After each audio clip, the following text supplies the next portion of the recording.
Okay, hi everybody. David Fogel, CEO of the Symphonina Foundation, and back with you for another Symphonina Foundation podcast. And today we have our two-time guest, composer Stanley Grill. And Stanley, two times makes you a friend of the show officially, so congratulations. I think we could officially call ourselves friends. Well, we are friends, and also officially Yep. a friend of the show. That and $4 will get you a Coca-Cola at most high-end resorts, but we appreciate you, and we appreciate your music, and we're glad to have you back on with us. And you have a new album out called Music for the Earth, which you're submitting for Grammy consideration in the classical compendium category, as I understand it.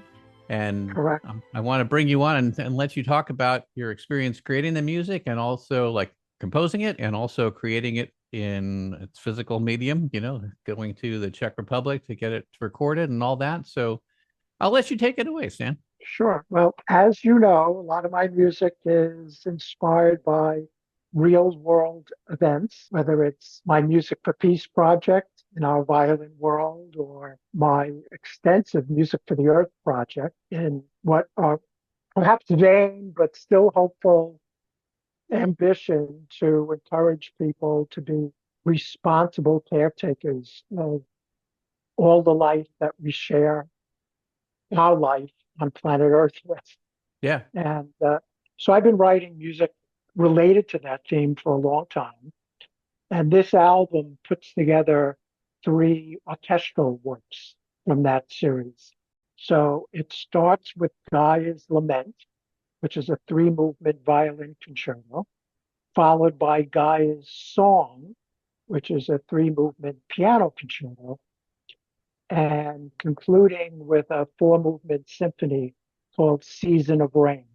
And as you mentioned, this is another one of my recordings with the Czech Chamber Philharmonic Orchestra in Pardubice in the Czech Republic with Marek Stylitz, who's the conductor. And that has been a very happy collaboration. That's good. We've done, I think, 5 albums now Yeah. together. And I fly over there, and Marek, or on occasion when he's busy, his mom picks me up at the airport. Nice. And we drive. Oh, his mom's, by the way, is a fabulous composer. Okay. So we spend 90 minutes driving east to Pardubice from Prague, chatting about music and our grandchildren. So it's all good. Yeah. Okay. So I spent 3 or 4 days there recording all the tracks on the album. And then I fly home. And a few months later, they send me a first edit.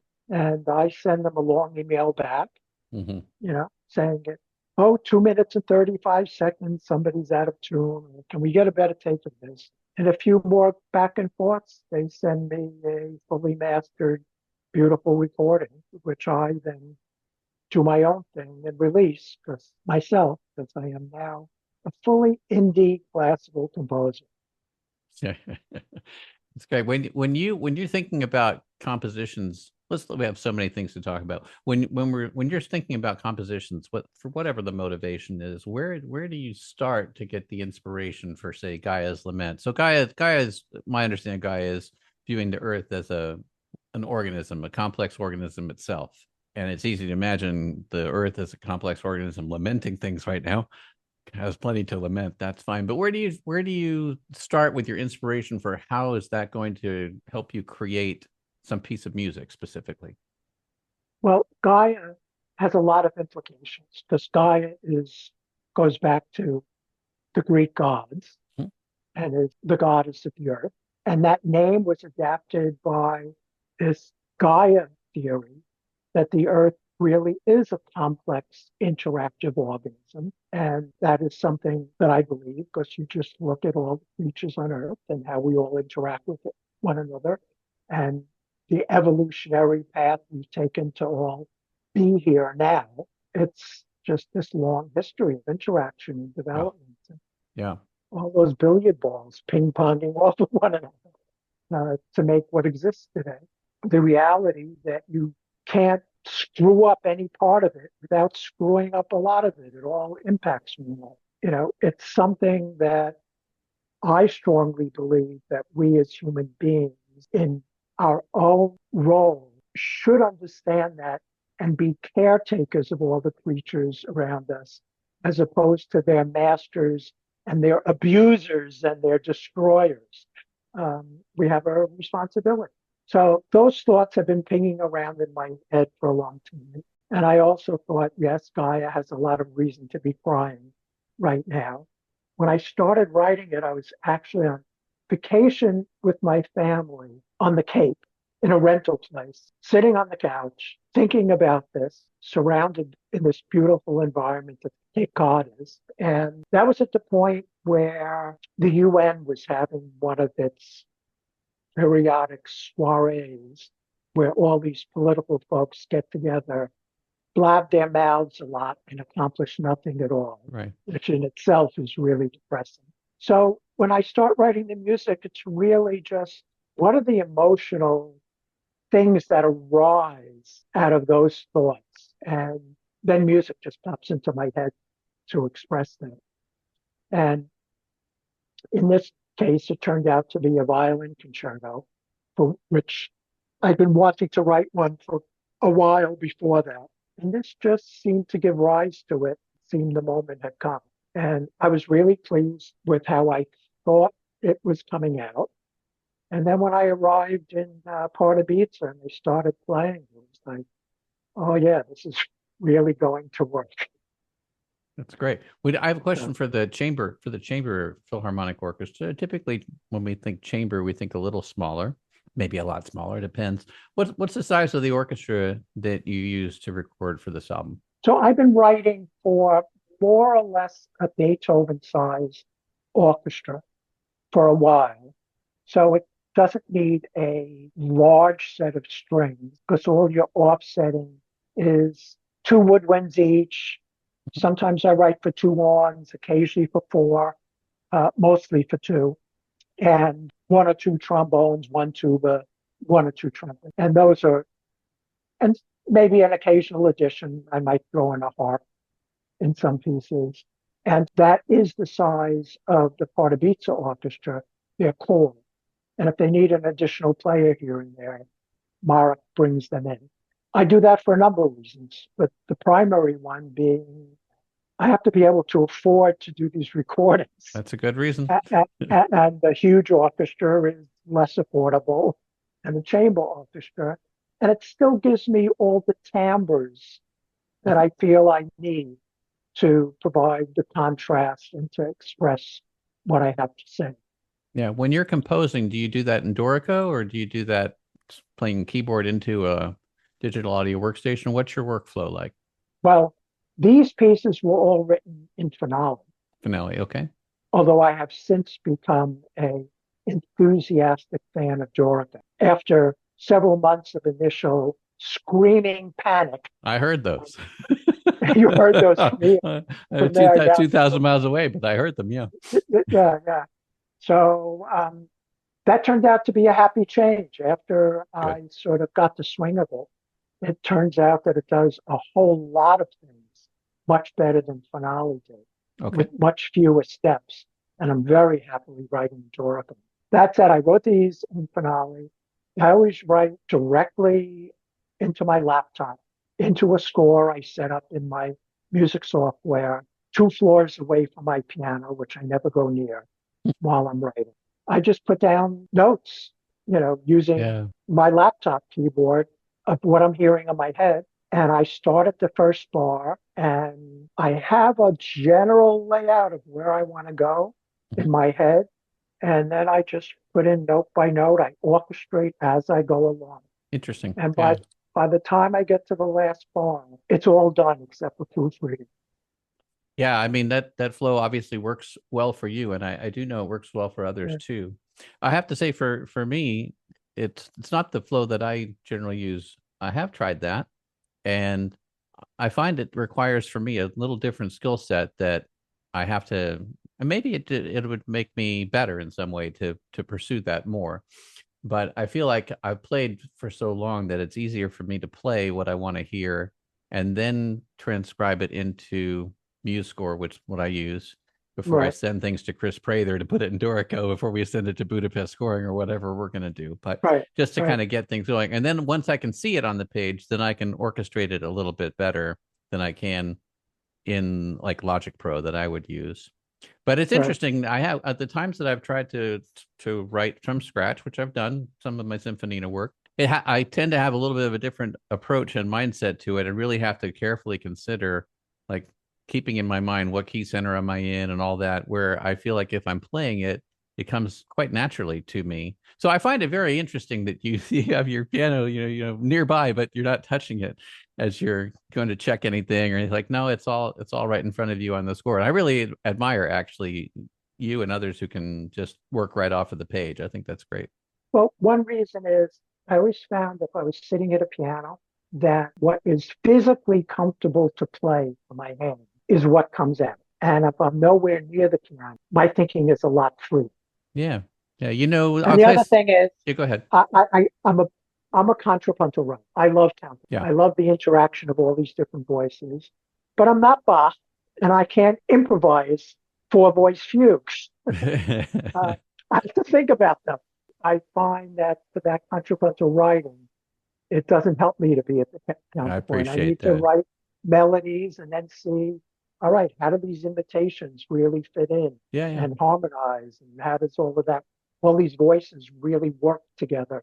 And I would do that better just seeing the page in front of me and having that image of the score, hearing it in my head and going, oh, yeah, that could work. You bring up a good point too about what's comfortable to play. I remember. I hope I remember it correctly when I interviewed Melissa Manchester earlier in the podcast series, who did her first orchestral composition. I guess it was last year, which was performed this year by Jeffrey Beagle at Mhm. Corning, New York.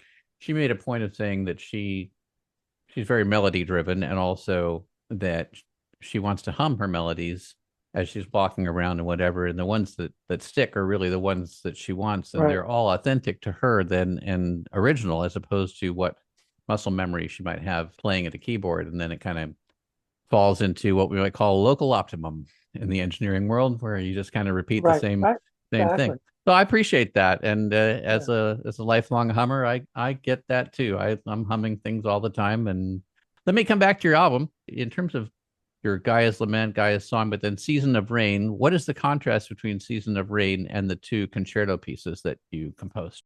Let me just start with the Gaia pieces. Yeah, sure. I felt like the Gaia's Lament needed something to counterbalance it. Hmm. So Gaia's Song was really my first three movement piano concerto. I wanted to do something much more optimistic. The world might be going to hell in a handbasket, but I still have hope. So let me write something about the earth singing.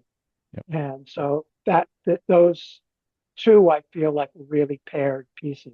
And Season of Rain was more, it was the second full length symphony I composed. And I was still trying my hand at, let me just backtrack a second. You're doing symphoninas, which are trying to summarize symphonies into short frameworks. And I've been going in the opposite direction, We've had that getting, talk. Yes, I know. yeah, more and more Brucknerian as I go along, and they Yeah. keep getting longer and longer Yeah. to say what I want to say. And that symphony was one of those. So it's a 40-minute work, and it's all full of these falling gestures. That it was just the idea of rain and a sad season of gray rain, driving rain was just like in my mind. Whatever musical ideas that evoked in me got worked into the melodic lines of the pieces. And with me being the contrapuntalist I am, I might take some of those falling themes and lay out something that was in a certain rhythm, but then I would do it so that it was going on simultaneously, but three times slower, two times Oh, faster. yeah, yeah, You yeah. know, it's all these counter falling things like the way, waves interact in the sea, all coming at one another from different directions, rising and falling. How did you That was decide? the idea. Yeah, no, I appreciate that, and I'll listen to it with that in mind now. How did you decide on the artwork for the cover, which I like, by the way? It's really very nice. That is a photo I took in a little museum in New York on 107th Street of a Russian mystic who was a painter and also an explorer. who on foot went all through India, Tibet, Cambodia, Hmm. studying the sort of mystic world around the turn of the century, wound up in New York, founding a school of the art where he taught everything, dance, music, art, painting, everything. His name is Nicholas Roerich, Roerich, I think. Um, so look him up. That was one of his many mystical paintings that's on display in the museum. And I happened to have been there at some point, taken a photograph of it, took it off my camera. That's his Gaia, and then used it for the album cover. Yeah, I think it's really good. I guess I have a different question, which it might be rhetorical in some way, but we can look around and see so many problems, but it takes a little bit more effort to see solutions or to see rays of hope sometimes than it does to see problems. So my question for you as a composer is, do you look for those rays of hope and look to compose things along those lines too, either now or in the future? What's your kind of philosophical view of the world? I will answer that with an example. Okay. I'm trying to remember, I'm drawing a blank right now, darn. Um, French composer writing during World War One, not Debussy, who had a big hiatus from composing during World War One. And I'm drawing a blank on his name. Anyway, an extremely cheerful piece for piano, a beauty that he wrote in the midst of World War One. And I found that so inspiring. Yeah. And made me realize that no matter what insanity the political realm gets us all into, they are forgotten within a century or two. But the great artists of the world live on for hundreds and thousands of years. Whether we don't know who did them, but the pyramids are pretty awesome, and so is the Sphinx Yes. and the great art from Babylon that I get to see, whether I'm in the museum in Berlin where they stole it, Yeah. Yeah. and where it resides today or elsewhere, to whether you're talking about just going all the way back, Lassus and Machaut and Josquin and all those composers I admire from 13 and 1400s. And here we are today, and their music is as glorious as ever. And all the politicians who were fighting whatever it was, the 30 Years' War that devastated Germany during Bach's time, who cares about them anymore? But Bach is glorious. Yeah. Um, and he feeds humanity, and he will feed humanity 1,000 years from now. And so that's what I want to do. Yeah, I I want appreciate to, that. Music, I want to science, add the my arts. voice to that chorus. Yes, music, science, and the arts generally, right? Yeah. Have that staying power. It's great, and that's a ray of optimism for us as we move forward. Stanley, if people want to get in Yeah. touch with you, what's the best way to do that? There's my website, there's Facebook, there's Instagram, there's LinkedIn, my email address, of course, which is info@stangrillcomposer.com. Stanley, And friend of the bring it show on. that you are. Yeah, we Yeah. appreciate you. We appreciate your music. We're going to listen to some more of your music from Music for the Earth on the way out here. And as always, if there's anything that we can do for you at the Symphonina Foundation, or if I can do for you, just let us know. And we wish you all the best. I appreciate that very much, and same right back at you, David.